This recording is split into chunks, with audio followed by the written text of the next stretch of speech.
vanishing point filter is one of those tools in Photoshop that it helps you. And I promise I didn't think of this before I said it. I didn't realize how bad it sounds. It helps you put things into perspective.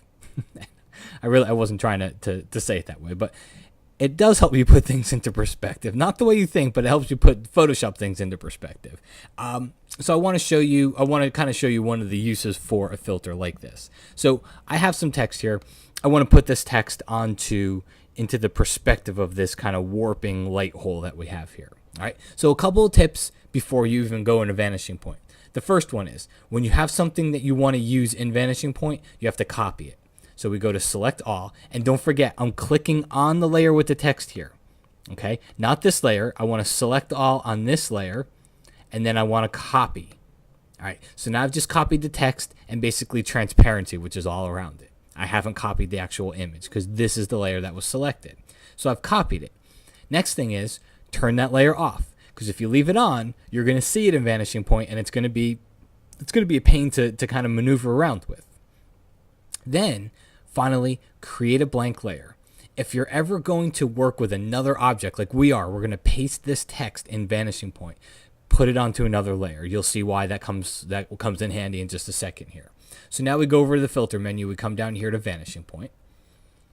And the way it works is we have to create a grid or kind of a perspective plane. So I can see the perspective lines here. Instead of trying to follow the whole plane out and go outside the boundaries of the image, I come in here and I just follow a small portion of it.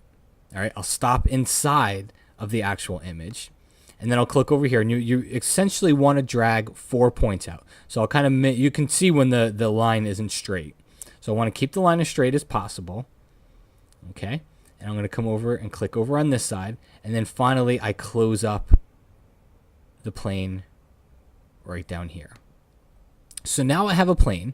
The other thing you can do, because I have a small version of the plane, so even though I can extend it, maybe sometimes I want to make it wider, so I can even extend it out to the left and extend it out to the right more.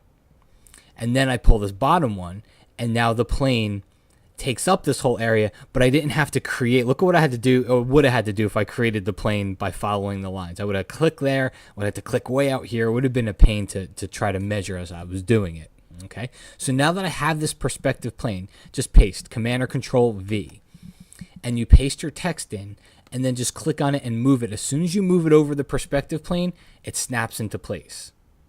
So now I can it'll follow the perspective of whatever I placed it on. It's going to be too big if I put it where I want to. So then you go to Free Transform, Command or Control T, and then just click on one of the handles,